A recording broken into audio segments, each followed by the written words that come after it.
बिहार एक प्राचीन राज्य है। कहने को तो बिहार 1912 में राज्य के रूप में भारत के मानचित्र पर उभर कर सामने आया, लेकिन इसका इतिहास बहुत ही पुराना है। बिहार के कई ऐसे जगह है जिसकी चर्चा ना सिर्फ देश में बल्कि विदेशों में भी होती है, और इसको देखने के लिए ना सिर्फ देशी पर्यटक बल्कि विदेशी पर्यटक भी बिहार आते हैं और इसका आनंद उठाते हैं। मैं आपको अपने इस वीडियो में एक बार फिर आपको स्वागत करता हूं, और अपने इस चैनल पे अगर आप नए हैं तो चैनल को सब्सक्राइब कर लीजिए, बेल आइकन वाला बटन जरूर हिट करिए, जिससे कि अगला वीडियो में बनाऊं तो आपको नोटिफिकेशन चला जाए। तो बिहार के इस गौरवशाली इतिहास में आपको पता है कि बिहार में कई धर्मों का भी उदय हुआ। बिहार में कई धर्मों का उदय हुआ, जिसमें बौद्ध धर्म, ना सिर्फ बौद्ध धर्म बल्कि जैन धर्म और हिंदू धर्म के लिए तो ये प्रसिद्ध स्थल है ही है। महारानी सीता की भी जन्म स्थल इसी बिहार में है। तो अपने इस वीडियो में मैं आपको बिहार के 5 ऐसे दर्शनीय स्थल, रहस्यमय स्थल के बारे में बताऊंगा, जहां पर अगर आप आते हैं तो घूमने का कोशिश जरूर करिए, और जहां पर लाखों की संख्या में देशी और विदेशी पर्यटक बिहार आते हैं।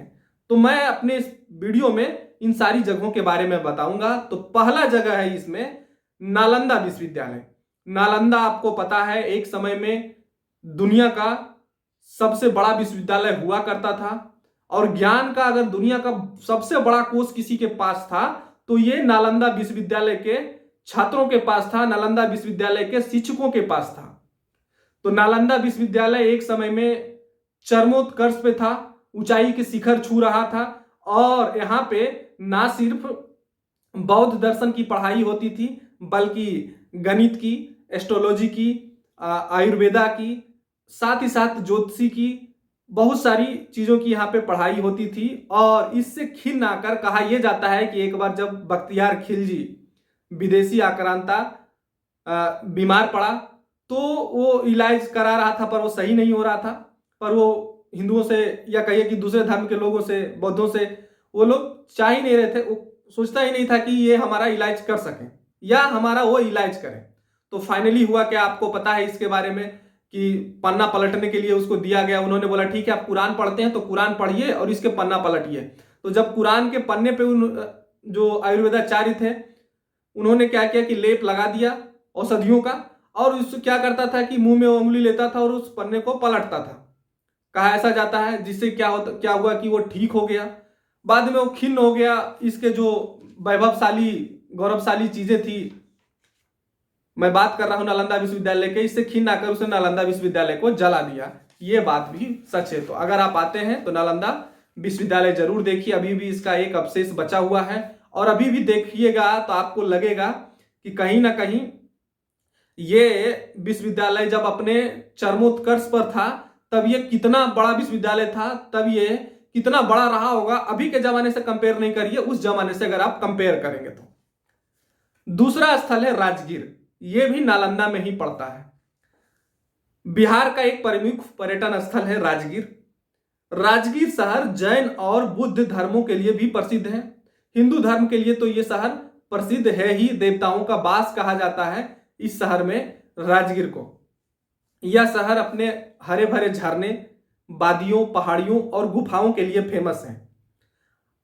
अगर आप बिहार आते हैं तो राजगीर जरूर घूमिए। राजगीर के आसपास बहुत ऐसी जगहें हैं जहां पे आप घूम सकते हैं, जहां पे आप लुत्फ उठा सकते हैं, जैसे कि अजातशत्रु का किला। यहाँ पे बहुत सारी ऐसी गर्म जल की धाराएं हैं, है ना, कुंड है, जहां पे आप स्नान कर सकते हैं। सप्त धाराएं हैं, ब्रह्म कुंड है, सरस्वती कुंड है। ये सारी चीजें हैं जहां पे पहाड़ों से पानी आती है और गर्म पानी आती है, और ये पानी शरीर के लिए भी लाभदायक होती है। अगर चर्म रोग आपको है तो ये सही हो जाता है, ऐसी मान्यताएं हैं, और खुद कई चीजें ऐसी कई बार सही हुआ है। मैं भी इसी इलाकों से हूं। तो पहला हो गया अजातशत्रु का किला। उसके बाद अगर आप यहां आते हैं तो मनियार मठ में जा सकते हैं, पांडु पोखर देख सकते हैं, और पावापुरी का जल मंदिर आप देख सकते हैं। सब आसपास है। पावापुरी का जल मंदिर, आपको पता है कि पावापुरी में भगवान महावीर का महानिर्वाण हुआ था। जैन धर्म के अंतिम तीर्थंकर 24वें तीर्थंकर भगवान महावीर अपने अंतिम समय पे यहीं पे थे। उनका निर्माण यहीं पे हुआ था, पावापुरी में। तो आप पावापुरी भी देख सकते हैं। जैन धर्म वालों के लिए तो एक प्रसिद्ध स्थल है ही है। यहाँ पे मलमास का मेला लगता है ना। तो हिंदू धर्म वालों के लिए भी बहुत प्रसिद्ध है राजगीर। उसके बाद यहाँ पे हाल फिलहाल में बहुत सारी ऐसी चीजें, डेवलपमेंट एक्टिविटी हुई है जो देखने लायक है। यहाँ पे ग्लास ब्रिज बनाया गया। आपको पता है कि ग्लास ब्रिज कहा गया कि भारत का दूसरा ग्लास ब्रिज है। साथ ही साथ ग्लास ब्रिज आप घूम सकते हैं एकदम सुंदर पहाड़ियों और वादियों के बीच। उसके बाद क्या है, यहाँ 2021 में एक नेचर सफारी की शुरुआत की गई है। नेचर सफारी, अगर आप प्राकृतिक लवर हैं तो आप नेचर सफारी भी देख सकते हैं। तीसरा जगह जो मैं बता रहा हूं वो बता रहा हूं गया जिले की। बिहार के सबसे प्राचीन, इसमें बौद्ध गया की बातें भी मैं कर जाऊंगा, है ना। तो बिहार के सबसे प्राचीन स्थलों में से एक गया जिले में मिलता है, गया में ही आता है। गया जिले के अंतर्गत बौद्ध गया। भगवान बुद्ध की ज्ञान की प्राप्ति यहीं पे हुई थी। भगवान बुद्ध की ज्ञान की प्राप्ति यहां पे हुई थी। लाखों की संख्या में बौद्ध धर्म मानने वाले लोग विदेशों से यहां पे आते हैं, जिसमें से Japan, China, Thailand, Cambodia, Laos और भी जो विश्व के जिन जिन इलाकों में रहते हैं, कोरिया, वहां से ये लोग यहाँ पे आते हैं। भारत के लोग तो आते ही रहते हैं। साथ ही साथ यहाँ पे विष्णुपद मंदिर है जो हिंदुओं के लिए बहुत प्रसिद्ध है। हिंदुओं के लिए बड़ा प्रसिद्ध मंदिर है विष्णुपद मंदिर, है ना। और यहाँ पे गौतम बुद्ध की ज्ञान की प्राप्ति हुई, वो तो पता ही है। गौतम बुद्ध का एक बड़ा मूर्ति का भी निर्माण किया जा रहा है।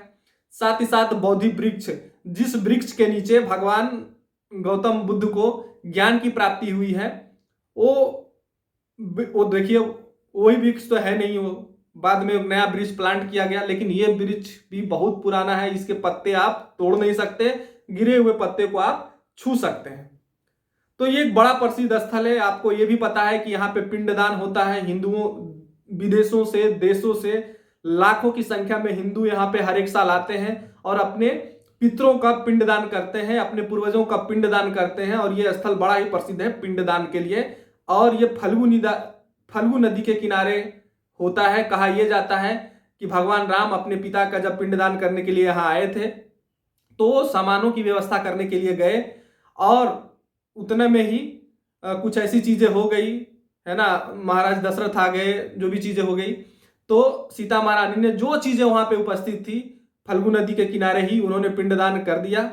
बाद में जब सारी चीजें हुई तो कहा जाता है कि महारानी सीता ने फल्गु नदी को श्राप दे दिया। अब वहां पे पानी की व्यवस्था, पानी यहाँ पे कम रहता था, ना के बराबर रहता था, पर यहाँ पे एक रबर डैम बनाया गया। अब रबर डैम का निर्माण किया गया है जिससे कि यहाँ की पानी की उपलब्धता बनी रहे। अगर आप बिहार आते हैं तो आप जानकी मंदिर नहीं जाइएगा तो कैसे होगा। अब जानकी मंदिर सीतामढ़ी जिले के, बिहार के सीतामढ़ी जिले के पुनौरा गांव में। देखिए, मिथिला राज जो थी वो महारानी सीता मिथिला राज से आती थी। इनके पिता राजा जनक, इसी जनकपुर राज, उस समय जनकपुर था, तो जनकपुर के राजा हुआ करते थे। उसका बड़ा संख्या नेपाल में है और बहुत सारे एरिया जो है वो बिहार में भी है, बॉर्डर एरिया जी है। तो कहा यह जाता है कि महाराज जनक के जनकपुर में एक बार अकाल पड़ा और अकाल में महाराज जनक ने खुद हल चलाने के लिए कहा गया। उनके ज्योतिषियों ने, उनके जो साधु संत थे, उन्होंने कहा कि भाई खुद हल चलाइए, तब जाके इंद्रदेव प्रसिद्ध होंगे।